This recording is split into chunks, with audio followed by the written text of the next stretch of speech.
ओम शांति। 2 फरवरी 2024 के ईश्वरीय महावाक्य। पहले एक नजर मुरली के मुख्य पॉइंट पर। बाबा ने कहा, मैग्नीफाई ग्लास होते हैं, उनसे छोटे छोटे हीरों को देखा जाता है, कोई दाग आदि तो नहीं है। तो आत्मा भी कितनी छोटी है, कैसे मैग्नीफाई ग्लास है जिससे देखते हो। जैसे बिंदी बाप वैसे बिंदी आत्मा। इतनी छोटी आत्मा प्योर इम्प्योर बनती है। यह बहुत विचार करने की बातें है। यह त्योहार होते हैं, तुम कहेंगे नई बात नहीं, हिस्ट्री रिपीट होती है। अभी तुम शिव जयंती मनाते हो, दिखाते हो 5000 वर्ष पहले भी शिव जयंती मनाई थी। बच्चों से हम पूछते हैं ना, आगे कब मिले हो। इतनी छोटी आत्मा से ही पूछा जाता है ना, तुम इस नाम रूप में आगे कब मिले थे। 84 लाख तो हो न सके, 84 का ही चक्र है। इनकी पहचान कैसे दी जाए। अखबार वालों को भी समझाओ तो डालेंगे। और फिर बाबा ने कहा, अविनाशी बना बनाया ड्रामा है, इसमें नई एडिशन हो नहीं सकती। गायन भी है, चिंता ताके कीजिए जो अनहोनी होए। ड्रामा कभी बंद नहीं होता है, इसमें रोने रूसने की कोई बात नहीं। ऋषि मुनि भी कहते थे, हम रचता और रचना को नहीं जानते हैं। उनको क्या पता कि रचता इतनी छोटी बिंदी है, वही नई सृष्टि का रचता है। तुम बच्चों को पढ़ाते हैं, ज्ञान का सागर है। तुमको कोई भी बात में अफसोस करने की जरूरत नहीं, सदैव हर्षित रहना है। बेहद का बाप जो समझाते हैं, उसको ज्यों का त्यों हम धारण कर ले तो अच्छा ही पद पा ले। भले अंधे लूले लंगड़े हैं, परंतु कोई न कोई प्रकार से समझ सकते हैं। अंधों के कान तो है। तुम्हारा सीढ़ी का चित्र तो बहुत अच्छा है। और फिर लास्ट में बाबा ने कहा, आत्मा ही परमात्मा को याद करती है, आत्माएं सब ब्रदर्स है। कहावत है, गॉड इज वन, बाकी सब मनुष्यों में आत्मा है। ज्ञान की धारणा सबको एक रस तो नहीं हो सकती है, इसमें ज्ञान चाहिए, याद चाहिए, धारणा बड़ी अच्छी चाहिए। कई बच्चे तो अपने धंधे में फंसे रहते हैं, कुछ भी पुरुषार्थ ही नहीं करते। इस रूहानी पढ़ाई से फिर 21 जन्म कभी भूल चूक नहीं होगी। माया के राज्य में बहुत भूल चूक होती रहती है। जो पूरा नहीं पढ़ेंगे, कर्मातीत अवस्था को नहीं पाएंगे, तो सहन करना ही पड़ेगा। जिसके पास जितने ज्ञान रतन होंगे, उतनी खुशी भी होगी। और अब सुनते हैं महावाक्यों को विस्तार से। मुरली का सार। मीठे बच्चे, ऊंच पद पाने के लिए बाप तुम्हें जो पढ़ाते हैं, उसे ज्यों का त्यों धारण करो, सदा श्रीमत पर चलते रहो। प्रश्न है, कभी भी अफसोस न हो, उसके लिए किस बात पर अच्छी तरह विचार करो। उत्तर है, हर एक आत्मा जो पाठ बजा रही है, वह ड्रामा में एक्यूरेट नूंदा हुआ है। यह अनादि और अविनाशी ड्रामा है। इस बात पर विचार करो तो कभी भी अफसोस नहीं हो सकता।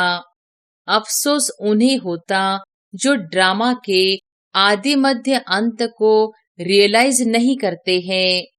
तुम बच्चों को इस ड्रामा को ज्यों का त्यों साक्षी होकर देखना है, इसमें रोने रूसने की कोई बात नहीं। ओम शांति। रूहानी बाप बैठ रूहानी बच्चों को समझाते हैं कि आत्मा कितनी छोटी है, बहुत छोटी है। और छोटी सी आत्मा से शरीर कितना बड़ा देखने में आता है। छोटी आत्मा अलग हो जाती है तो फिर कुछ भी नहीं देख सकती। आत्मा के ऊपर विचार किया जाता है। इतनी छोटी बिंदी क्या क्या काम करती है। मैग्नीफाई ग्लास होते हैं, उनसे छोटे छोटे हीरों को देखा जाता है। कोई दाग आदि तो नहीं है। तो आत्मा भी कितनी छोटी है। कैसे मैग्नीफाई ग्लास है जिससे देखते हो। रहती कहाँ है, क्या कनेक्शन है। इन आँखों से कितना बड़ा धरती आसमान देखने में आता है। बिंदी निकल जाने से कुछ नहीं रहता। जैसे बिंदी बाप वैसे बिंदी आत्मा। इतनी छोटी आत्मा प्योर इम्प्योर बनती है। यह बहुत विचार करने की बातें हैं। दूसरा कोई नहीं जानते आत्मा क्या है, परमात्मा क्या है। इतनी छोटी आत्मा शरीर में रहे क्या क्या बनाती है, क्या क्या देखती है। उस आत्मा में सारा पाठ भरा हुआ है 84 का। कैसे वह काम करती है, वंडर है। इतनी छोटी सी बिंदी में 84 जन्मों का पाठ नूंदा हुआ है। एक शरीर छोड़ दूसरा लेती है। शरीर से आत्मा निकल गई तो शरीर मर गया। कितना बड़ा शरीर है और कितनी छोटी आत्मा है। यह भी बाबा ने बहुत बार समझाया है कि मनुष्यों को कैसे पता पड़े कि यह सृष्टि का चक्र हर 5000 वर्ष बाद फिरता है। फलाना मरा, यह कोई नई बात नहीं। उनकी आत्मा ने यह शरीर छोड़ दूसरा लिया। 5000 वर्ष पहले भी इस नाम रूप को इसी समय छोड़ा था। आत्मा जानती है हम एक शरीर छोड़ दूसरे में प्रवेश करती हूँ।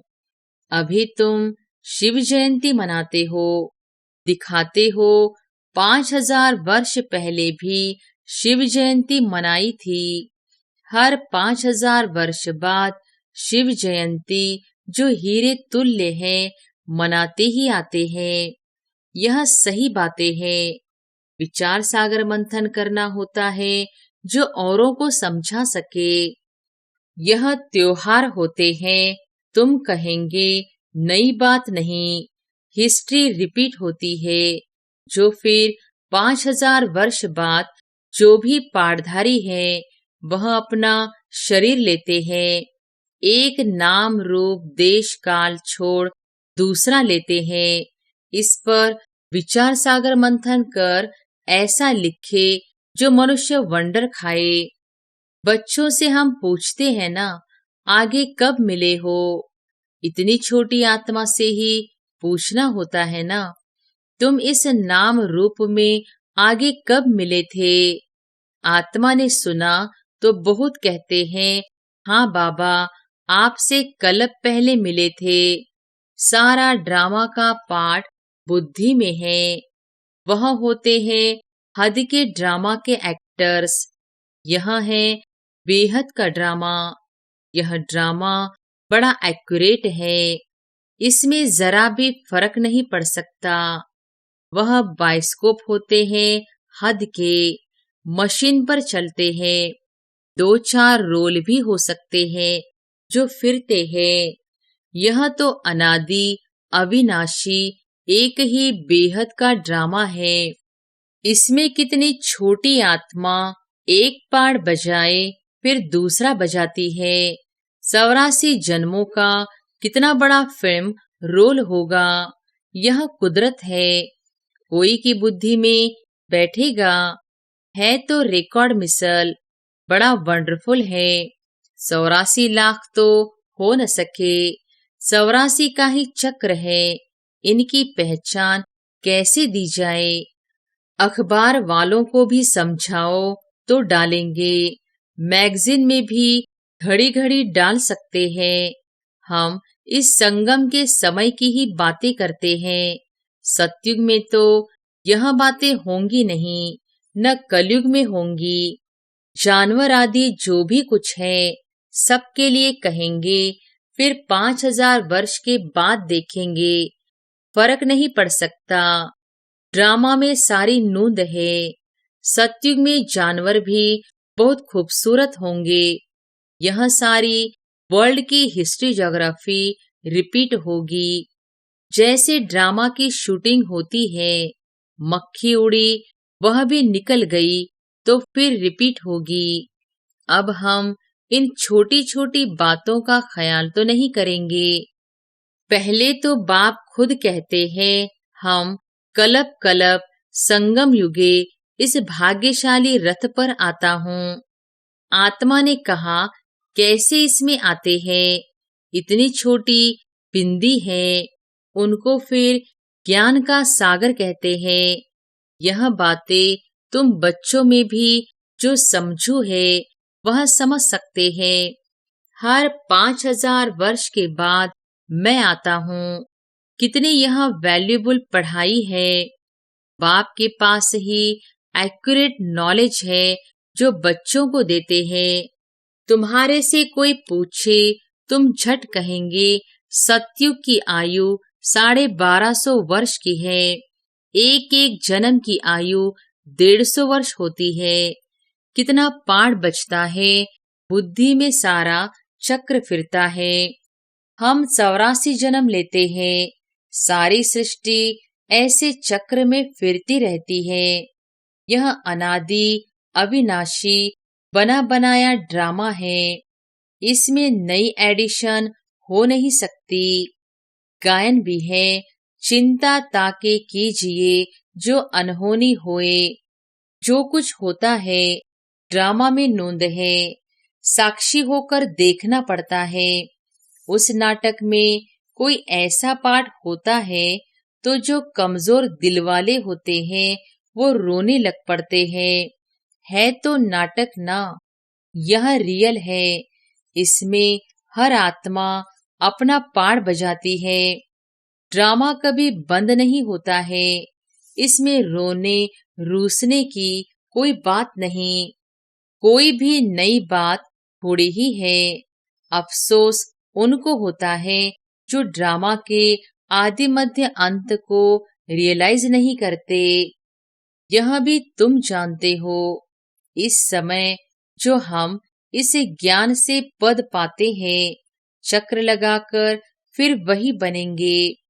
यह बड़ी आश्चर्यवंत विचार सागर मंथन करने की बातें हैं। कोई भी मनुष्य इन बातों को नहीं जानते। ऋषि मुनि भी कहते थे, हम रचता और रचना को नहीं जानते हैं। उनको क्या पता कि रचता इतनी छोटी बिंदी है, वही नई सृष्टि का रचता है। तुम बच्चों को पढ़ाते हैं, ज्ञान का सागर है। यह बातें तुम बच्चे ही समझाते हो। तुम थोड़े ही कहेंगे हम नहीं जानते हैं। तुमको बाप इस समय सब समझाते हैं। तुमको कोई भी बात में अफसोस करने की जरूरत नहीं। सदैव हर्षित रहना है। उस ड्रामा की फिल्म चलते चलते घिस जाएगी, पुरानी हो जाएगी, फिर बदली करेंगे। पुरानी को खलास कर देते हैं। यह तो बेहद का अविनाशी ड्रामा है। ऐसी ऐसी बातों पर विचार कर पक्का कर लेना चाहिए। यह ड्रामा है। हम बाप की श्रीमत पर चल पतित से पावन बन रहे हैं और कोई बात हो नहीं सकती जिससे हम पतित से पावन बन जाए अथवा तमोप्रधान से सतोप्रधान बने। पाड़ बजाते बजाते हम सतोप्रधान से तमोप्रधान बने हैं, फिर सतोप्रधान बनना है। न आत्मा विनाश को पा सकती, न पाठ विनाश को पा सकता। ऐसी ऐसी बातों पर कोई का विचार नहीं चलता। मनुष्य तो सुनकर वंडर खाएंगे। वह तो सिर्फ भक्ति मार्ग के शास्त्र ही पढ़ते हैं। रामायण, भागवत, गीता आदि वही है। इसमें तो विचार सागर मंथन करना होता है। बेहद का बाप जो समझाते हैं उसको ज्यों का त्यों हम धारण कर ले तो अच्छा ही पद पाले। सब एक जैसी धारणा नहीं कर सकते हैं। कोई तो बहुत महीनता से समझाते हैं। आजकल जेल में भी भाषण करने जाते हैं, वैश्याओं के पास भी जाते हैं, गूंगे बहरों के पास भी बच्चे जाते होंगे, क्योंकि उन्हों का भी हक है, इशारे से समझ सकते हैं। आत्मा समझने वाली तो अंदर है ना, चित्र सामने रख दो, पढ़ तो सकेंगे ना। बुद्धि तो आत्मा में है ना। भला अंधे लूले लंगड़े हैं, परंतु कोई न कोई प्रकार से समझ सकते हैं। अंधों के कान तो है। तुम्हारा सीढ़ी का चित्र तो बहुत अच्छा है। यह नॉलेज कोई को भी समझाकर स्वर्ग में जाने लायक बना सकते हो। आत्मा बाप से वर्षा ले सकती है, स्वर्ग में जा सकती है, करके ऑर्गन्स डिफेक्टेड है। वहां तो लूले लंगड़े होते नहीं। वहां आत्मा और शरीर दोनों कंचन मिल जाते हैं। प्रकृति भी कंचन है। नई चीज जरूर सतोप्रधान होती है। यहाँ भी ड्रामा बना हुआ है। एक सेकंड न मिले दूसरे से कुछ न कुछ फर्क पड़ता है। ऐसे ड्रामा को ज्यों का त्यों साक्षी होकर देखना है। यह नॉलेज तुमको अब मिलती है, फिर कभी नहीं मिलनी है। आगे यह नॉलेज थोड़ी ही थी। यह अनादि अविनाशी बना बनाया ड्रामा कहा जाता है। इसको अच्छी रीति समझ और धारण कर किसी को समझाना है। तुम ब्राह्मण ही इस ज्ञान को जानते हो। यहाँ तो चोब चीनी ताकत की दवा तुमको मिलती है। अच्छे ते अच्छी चीज की महिमा की जाती है। नई दुनिया कैसे स्थापन होती है, फिर से यह राज्य कैसे होगा, तुम्हारे में भी नंबरवार जानते हैं। जो जानते हैं वह दूसरों को समझा भी सकते हैं। बहुत खुशी रहती है। किन्हों को तो पाई की भी खुशी नहीं है। सबका अपना अपना पाठ है। जिनको बुद्धि में बैठता होगा, विचार सागर मंथन करते होंगे, तो दूसरों को भी समझाएंगे। तुम्हारी यह है पढ़ाई, जिससे तुम यह बनते हो। तुम कोई को भी समझाओ कि तुम आत्मा हो। आत्मा ही परमात्मा को याद करती है। आत्माएं सब ब्रदर्स है। कहावत है गॉड इज वन। बाकी सब मनुष्यों में आत्मा है। सब आत्माओं का पारलौकिक बाप एक है। जो पक्के निश्चय बुद्धि होंगे उनको कोई फिरा नहीं सकते। कच्चे को जल्दी फिरा देंगे। सर्वव्यापी के ज्ञान पर कितने डिबेट करते हैं। वह भी अपने ज्ञान पर पक्के हैं। हो सकता है हमारे इस ज्ञान का न हो। उनको देवता धर्म का कैसे कह सकते। आदि सनातन देवी देवता धर्म तो प्राय लोप है। तुम बच्चों को मालूम है हमारा ही आदि सनातन धर्म पवित्र प्रवृत्ति वाला था। अब तो अपवित्र हो गया है। जो पहले पूज्य थे वही पुजारी बन पड़े हैं। बहुत पॉइंट्स कंठ होंगी तो समझाते रहेंगे। बाप तुमको समझाते हैं, तुम फिर औरों को समझाओ कि यह सृष्टि चक्र कैसे फिरता है। सिवाय तुम्हारे और कोई नहीं जानते। तुम्हारे में भी नंबरवार है। बाबा को भी घड़ी घड़ी पॉइंट्स रिपीट करनी पड़ती है, क्योंकि नए नए आते हैं। शुरू में कैसे स्थापना हुई तुम्हारे से पूछेंगे, फिर तुमको भी रिपीट करना पड़ेगा। तुम बहुत बिजी रहेंगे। चित्रों पर भी तुम समझा सकते हो, परंतु ज्ञान की धारणा सबको एक रस तो नहीं हो सकती है। इसमें ज्ञान चाहिए, याद चाहिए, धारणा बड़ी अच्छी चाहिए। सतोप्रधान बनने के लिए बाप को याद जरूर करना है। कई बच्चे तो अपने धंधे में फंसे रहते हैं, कुछ भी पुरुषार्थ ही नहीं करते। यह भी ड्रामा में नोंद है। कल पहले जिन्होंने जितना पुरुषार्थ किया है उतना ही करेंगे। पिछाड़ी में तुमको एकदम भाई भाई होकर रहना है। नंगे आए हैं, नंगे जाना है। ऐसा न हो पिछाड़ी में कोई याद आ जाए।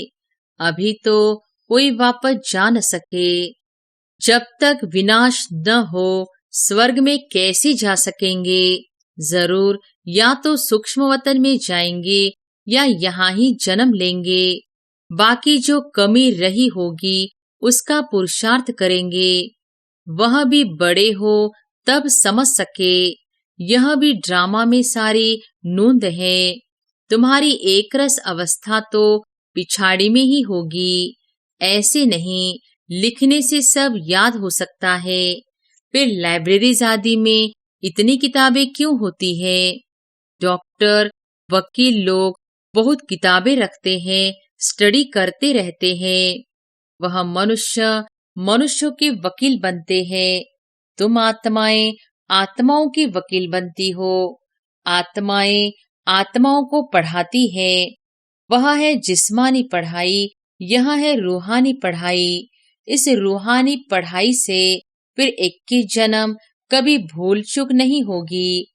माया के राज्य में बहुत भूल चूक होती रहती है, जिस कारण से सहन करना पड़ता है।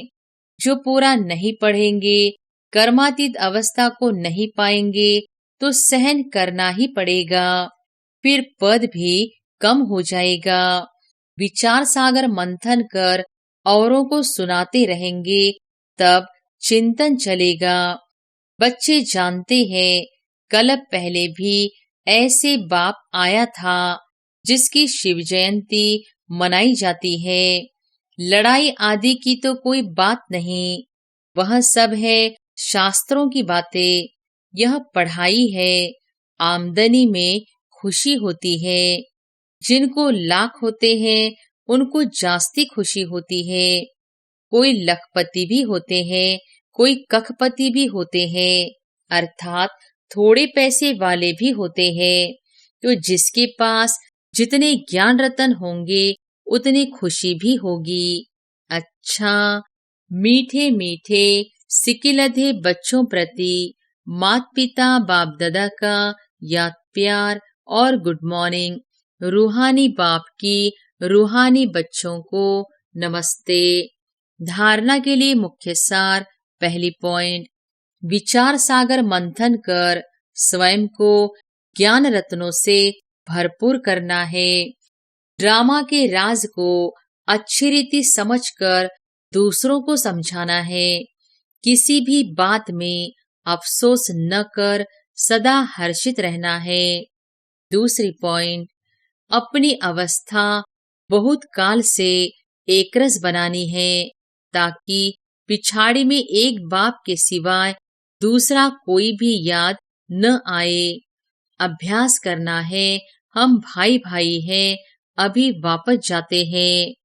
वरदान है, अलबेलेपन की लहर को विदाई दे, सदा उमंग उत्साह में रहने वाली समझदार आत्मा भव।